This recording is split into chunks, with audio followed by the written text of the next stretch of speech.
Okay, welcome back to the Success, Money, and Marriage podcast. I'm Steve Siebold. And I'm Dawn Siebold. And today we're going to be talking about managing, investing, and spending money as a couple, both personally and in business.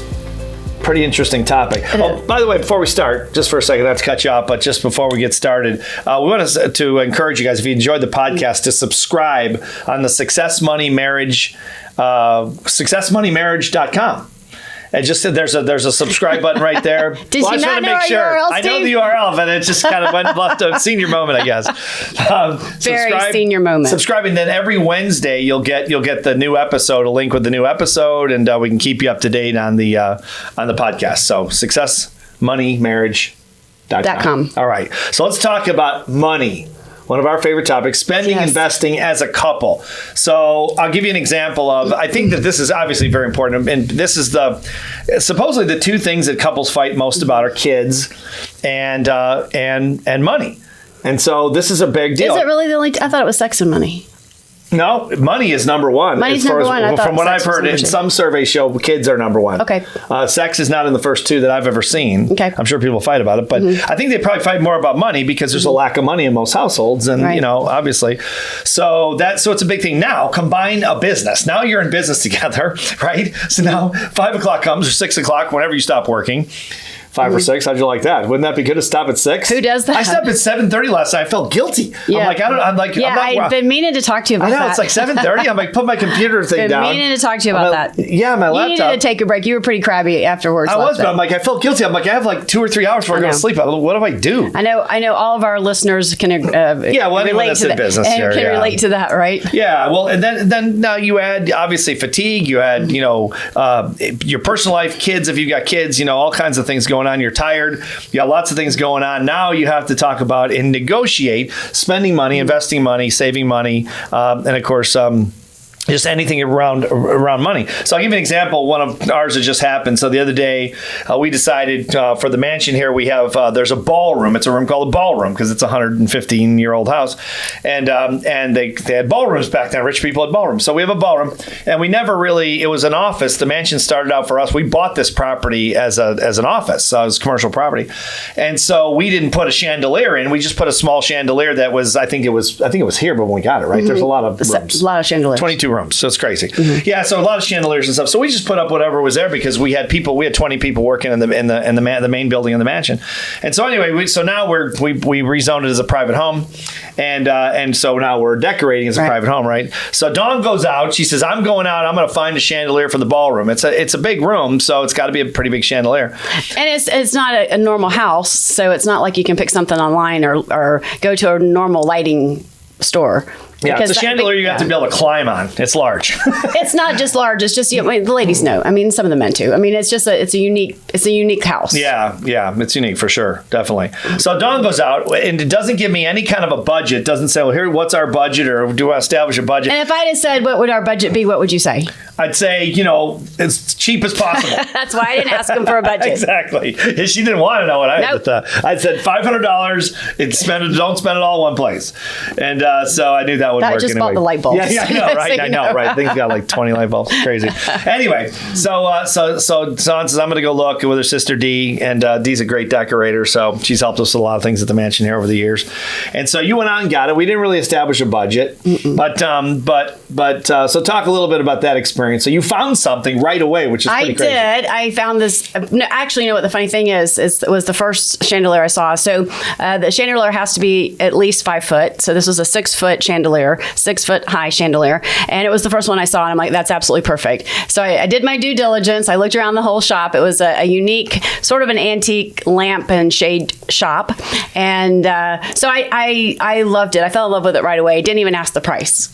And I don't think we should talk about the price. We're not going to talk about the price. But that doesn't matter. It's irrelevant. But no, I did. I fell in love with it, and I didn't purchase it. I told the store owner that I needed to come back and talk to my husband, but I sold it pretty hard. I saw pictures from like 5 different sides of it. Really hard, I'd say, yeah. I got home. I was really excited. Like, you have to come see it. He's opening on Sunday from 1 to 5. So yeah, she sold it pretty hard. I did. But it was half price. Of course, when I went back to the store the next day, I never saw anything about half price. So I don't know. Yeah, exactly. I'm not sure it was really half price. She's like, it was it's half price and it's 20% off. I'm like, were you at the flea market or what? I saved us $200. You saved us $200. What was the $200? What was the $200? Because he tried to up you tried to bump the price. So $200. So I immediately, well, thanks for that. I text Steven. I'm like, here it is. Didn't tell him the price, and I said, but look at this picture and look at this picture. So finally, after like the fourth text back, he's like, all right, what's the price? And I texted him the price. So I knew. Then when we went back, the guy's like, I know it was $200 more, and I'm like, I was like, you gave me a price yesterday. So well, that so just to put this in a bow, wrap this in a bow, that one wasn't really a trouble for us because I liked it, Don liked it. The price was reasonable for what our whatever we were thinking about. I guess we weren't really thinking about any price, but it was reasonable for us, whatever. And so we didn't really have a problem with that. But we've had problems like every other couple before, where do we invest the money? I would say probably not personally as much as in business. Because you have to make expenditures. Obviously, you have to invest in business. Investing in products and financial products is another one we've gone back and forth on. Right. Like when we bought gold, for example.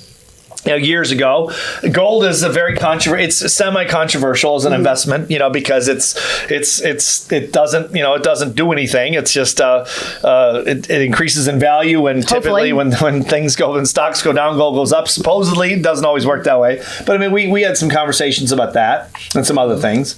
But I mean, I think the biggest thing is you have to be able to negotiate calmly with your partner, both on the business side and the investing side, or on the personal side and the business side. Yeah, but I think this is really where the trust comes into play, because I have so many friends of mine who I mean, literally, years ago, I had a girlfriend that lived in our country club, and I know you remember Sharon, and she would buy tennis clothes, which are not cheap, and she would hide them in her trunk, because she didn't want her husband to know. And so she would take money out of her grocery money, stock it away, and then buy tennis clothes. And she literally had a trunk full of things her husband never knew she purchased. That trust, it was broken one time. It's very difficult to get back. So I think that there's a huge trust factor. If I'm not going to purchase anything crazy without asking Steve.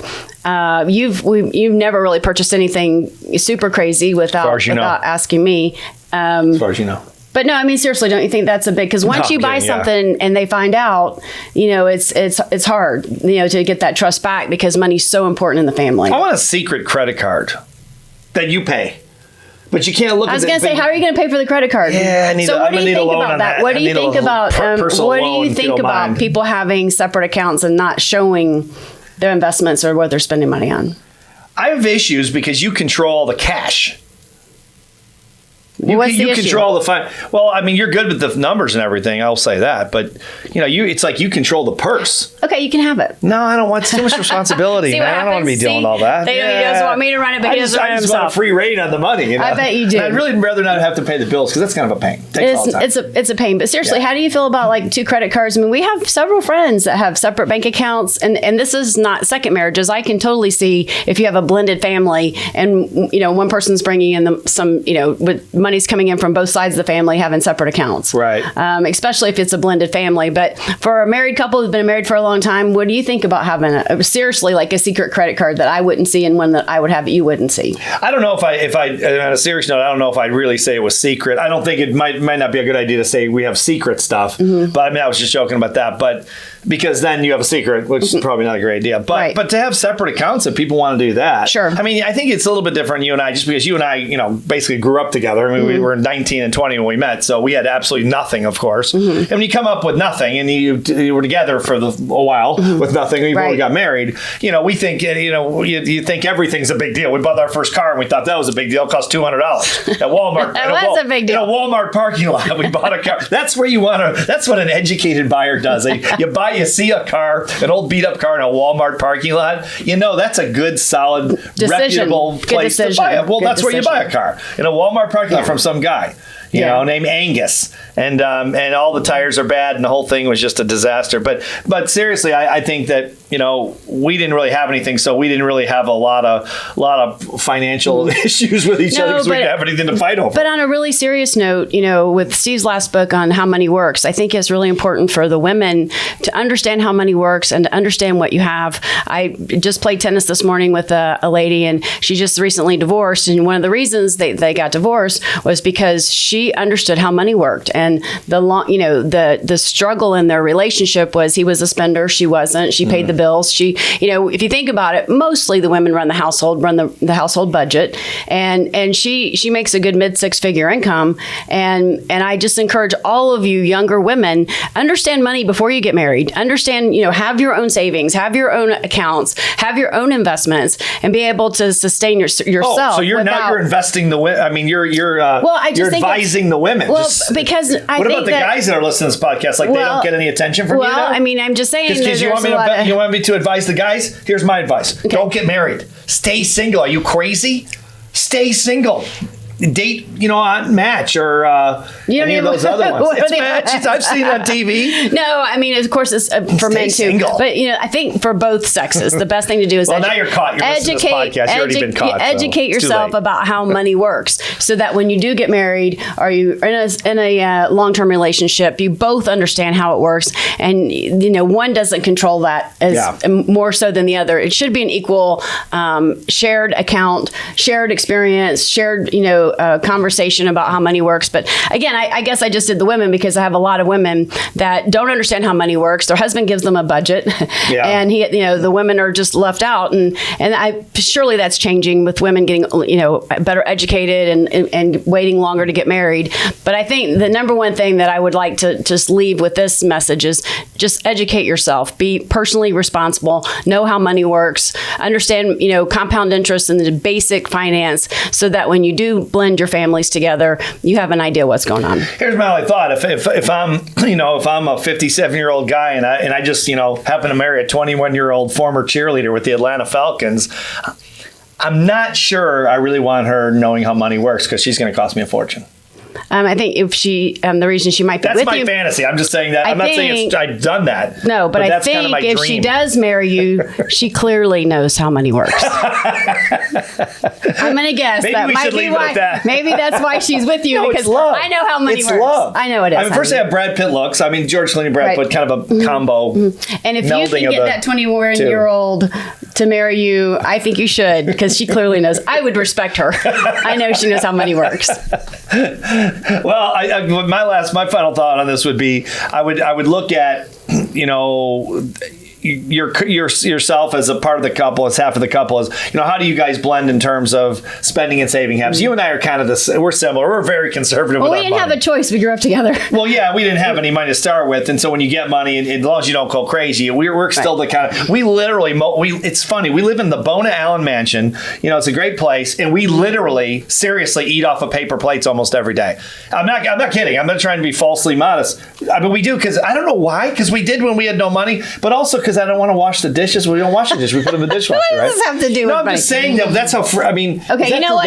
Now, if, I like paper plates. I have no problem with it. Everyone's trying to save the environment out there. Please don't start sending messages. Yeah, it's bad. Oh, it's bad. Now I'm bad. No, I'm just saying, for those people who are environmentalists, that we drink out of bottled water and we use paper plates. Yeah, look at you. We're going to get a ton of people unsubscribing. I drink right from the hose. Right from the hose, like the old days. We used to do that. Of course, from the sprinkler head, right from the sprinkler, and then play under it. Oh, maybe that's what's wrong with you. Maybe the brain damage. That's what's wrong. No, now it's making sense. It's all that rust. It's all the rust. Exactly. Anyway, well, all these things are just something to think about. We're not experts at this, of course. We just have a lot of experience doing it together. But it's certainly an important topic. I agree. Right? So yeah, absolutely. Learn how money works. That's always a priority for sure. Both couples talk about money. Don't hide it. Don't. The topic even, and yeah, certainly make sure there's a number. Maybe agree on a number that you can't spend unless you talk to your partner about it, because that can be a little off-putting. We've never really had to have a conversation. But just keep building that trust. Build the trust, of course. Yeah. Mm-hmm. Yeah. All right, guys. Learn how money works. Work it out together, and we'll see you on the next episode. All right. Bye-bye.